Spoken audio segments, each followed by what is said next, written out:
The Sloss furnaces, once the heart of Birmingham, Alabama's booming iron industry, had long been a site of fascination and horror. Towering smokestacks and rusting metal structures now stood abandoned, a haunting silhouette against the night sky. Decades after its closure, it was a popular spot for tourists intrigued by the tales of the men who had lost their lives to the furnace's merciless heat. However, the stories that drew people there weren't about history alone. They were about the souls left behind. Lisa Carson had heard the rumors.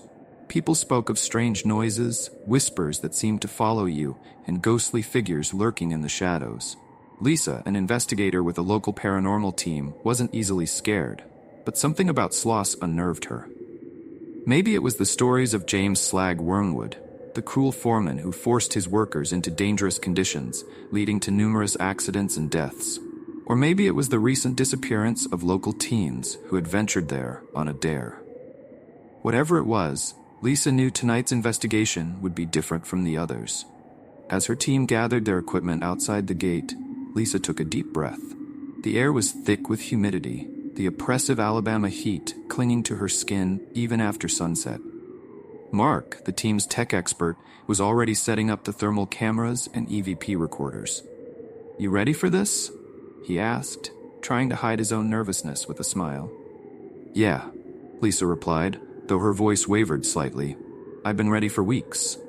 They entered the site, the creaking of the iron gate behind them echoing like a warning.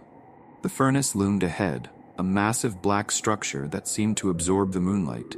Lisa couldn't shake the feeling that something or someone was watching them. "Remember, stay close," Lisa said to the group, her voice echoing slightly against the steel walls. The group of 5 walked cautiously, the only sound the crunch of gravel under their boots and the occasional click of equipment. They started in the boiler room, where some of the most unsettling reports had originated. A low hum vibrated through the air, as though the machinery, long dead, still thrummed with life. It wasn't long before strange things began to happen. "Lisa, did you hear that?" Sarah, the team's empath, whispered. Lisa paused, straining her ears. Faint footsteps echoed from above, but there was no second level. "No one's up there," Mark said, checking the building's layout on his tablet. The team exchanged glances, each person suddenly hyper-aware of the dark, suffocating space around them. A loud clang shattered the silence. Everyone jumped, spinning toward the sound. "Jesus, what was that?" Jake, their skeptic, muttered, his voice betraying his nerves. Lisa wasn't sure, but the noise had come from deep within the furnace area. As they moved closer to the source, the temperature plummeted, a stark contrast to the oppressive summer night. Lisa's breath came out in foggy puffs. "Something's not right," Sarah said, clutching her arms. "It feels heavy here." Mark pointed his thermal camera ahead. "You're not going to like this," he said, his voice trembling. The screen showed a figure, a dark mass of cold that moved slowly between the rusting pipes. "There's something there." Lisa felt the hairs on her neck rise. The figure wasn't solid, but it was undeniable. It hovered near the old blast furnace, where men had once shoveled coal into the fire for hours on end, their sweat and screams drowned out by the relentless roar of the machines. Some never left, collapsing from exhaustion or falling into the fire, their bodies consumed by flames. A sudden burst of static from the EVP recorder interrupted their thoughts. The device crackled to life, playing back a deep, guttural voice. "Get out," it hissed. Everyone froze. "What the hell was that?" Jake asked, his skepticism evaporating. Lisa shook her head, trying to stay composed. "It's just interference." But she didn't believe her own words. There was something more, something malicious, and it wasn't done with them yet. Before they could react, a deafening bang echoed through the building, louder than before. The old steel doors behind them slammed shut, sealing them inside. Mark rushed to the door, but it wouldn't budge. "Lisa, this isn't right," Sarah whispered, her face pale. "We need to leave. Now." "We can't," Mark replied, his voice tight with panic. "We're locked in." Lisa stepped forward, trying to calm the group. "Stay calm, there has to be another way out." But even as she said it, she knew it wouldn't be that easy. The spirits of Sloss had woken, and they weren't ready to let anyone leave. In the darkness, something shifted. The air inside Sloss furnaces grew heavier with each passing minute. Lisa's heart pounded in her chest, the cold creeping into her bones despite the sweltering Alabama heat outside. Mark fumbled with his equipment, sweat beading on his forehead. The rest of the team stood frozen, wide-eyed and silent, their breaths shallow. "Okay," Lisa said, her voice low and steady, trying to keep everyone grounded. "We must stay calm. There's another exit through the foundry. It's old, but it should still be clear." Jake, the skeptic who had always laughed off ghost stories, was now visibly shaken. "You sure about that? Because I don't think they want us to leave." Lisa glanced at him, her own nerves fraying. "We're getting out of here. Come on." She motioned for the group to follow as they navigated deeper into the furnace complex. The walkways twisted through rusted machinery and forgotten ironworks like a maze designed to trap them. Every sound, the scrape of boots, the distant groaning of metal, echoed unnervingly. Lisa felt the weight of unseen eyes on her back, a cold sweat trickling down her spine. They reached the foundry, the heart of the furnaces, where molten iron had once been poured into molds. The massive structure loomed overhead, casting long, distorted shadows. Mark's camera flickered, picking up sporadic bursts of movement. But there was no one in sight. "Do you see anything?" Lisa asked, her eyes scanning the room. Mark swallowed hard and nodded toward the camera display. "It's everywhere. There are figures, all around us." Suddenly, Sarah, the team's empath, gasped and clutched her chest. Something's here with us," she whispered, her voice strained. "It's angry." "What do you mean?" Lisa asked, stepping closer to her. Sarah's eyes darted around the room, her face pale as death. "It's not just one spirit, it's them. All of them, the men who died here. They're trapped, and they're furious." As if in response to her words, a deafening crash echoed from above. Sparks rained down from the rusting catwalks, showering the group in fiery embers. Lisa flinched as one of the metal walkways groaned under its own weight, threatening to collapse. Her mind raced. The stories of the workers who had perished here, burned alive or crushed in accidents, flashed through her thoughts. These weren't just hauntings. These were the echoes of men who had suffered, who were seeking something from the living. Suddenly, the temperature dropped again, plunging the room into a bone-chilling cold. Fog swirled around their feet, and the faint sound of footsteps, slow and deliberate, filled the air. The sound didn't come from any of them. "Mark, please tell me that's not you," Jake muttered, his shaky. No, it's not," Mark whispered, eyes fixed on the darkness ahead. From the shadows a figure emerged, a tall, menacing silhouette. It moved with a strange, jerky gait, its head low as if weighed down by something unseen. The figure stopped in front of the blast furnace, and the flickering light from their equipment revealed its face. It was barely human. Its eyes were hollow, sunken pits, and its skin was charred and cracked, as if burned by the very fires that had consumed so many lives in this place. "Slag," Lisa breathed. She had heard the legend of James Slag Wormwood, the sadistic foreman who had met his own gruesome death after falling into the furnace. It was said that he still wandered these halls, searching for the workers he had tormented, dragging new victims to their doom. The figure raised one skeletal hand and pointed at them. "You don't belong here," a deep, gravelly voice boomed, reverberating through the cavernous space. The air vibrated with an unnatural energy, thick with the weight of years of suffering and death. The lights on their cameras flickered and died. Panic swept through the group as the darkness pressed in from all sides. "We need to move," Lisa hissed, grabbing Sarah by the arm. But before they could take another step, the ground beneath them rumbled violently. The furnace roared to life, flames licking the air with a hunger that seemed impossible for a long-abandoned structure. "They're going to burn us alive," Jake gasped, backing away from the inferno. Lisa's mind raced. No one's getting burned. Not tonight. Mark frantically scanned the room, trying to find another way out. "There. Over there." He pointed toward a narrow corridor that led to an emergency exit.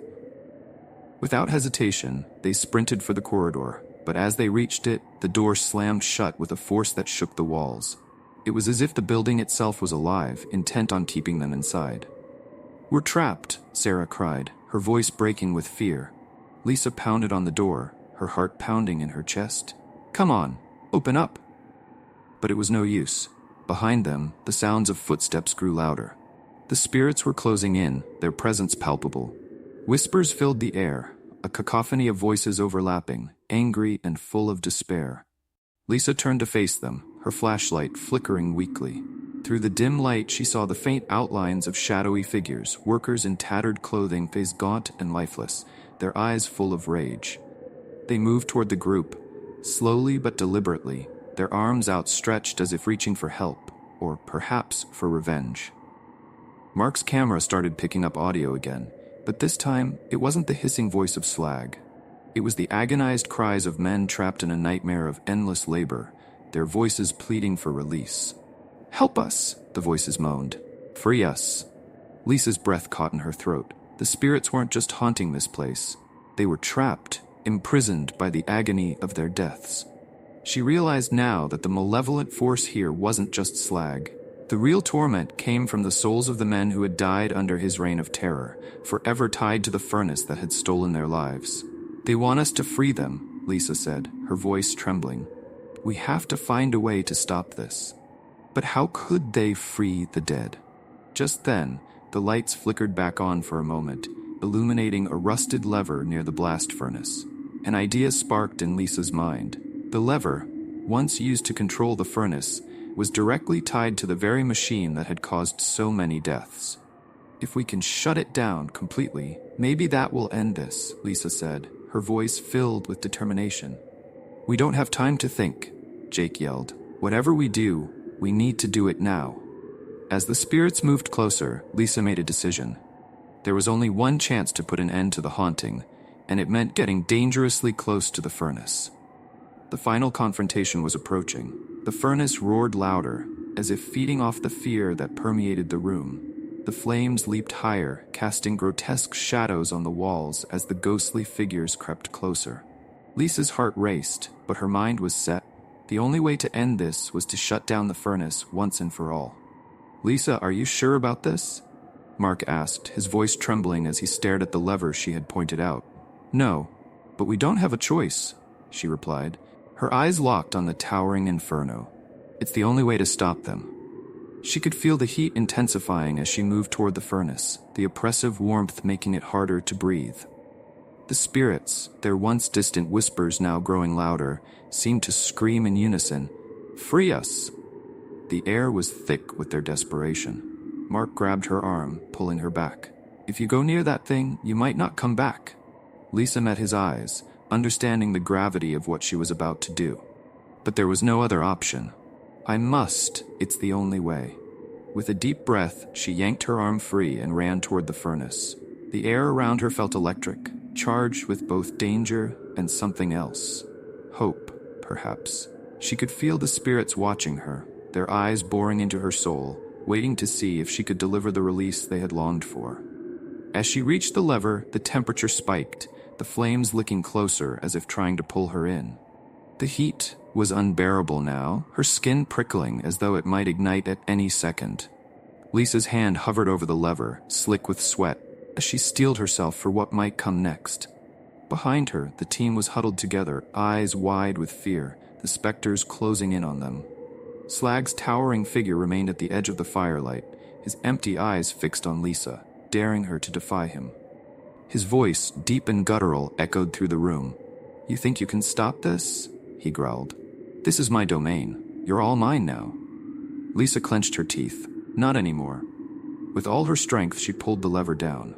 There was a moment of silence, a deep, unsettling stillness, as though the entire world had paused. Then, the furnace roared one final time, a deafening explosion of heat and light as the flames flared and then died. The great machinery let out a metallic groan, sputtering to a stop. The blast furnace, once the heart of Sloss furnaces, was now dead. For a second, the air hung heavy, thick with the echoes of what had been.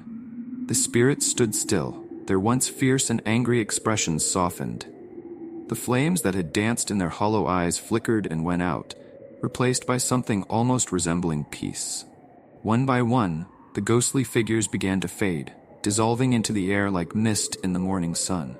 Their whispers turned to soft sighs of relief, a sound that sent shivers down Lisa's spine. It was as if they were thanking her for ending their suffering. The last to go was Slag. His form lingered, a dark, shadowy figure watching Lisa with a mixture of fury and something that resembled grudging respect.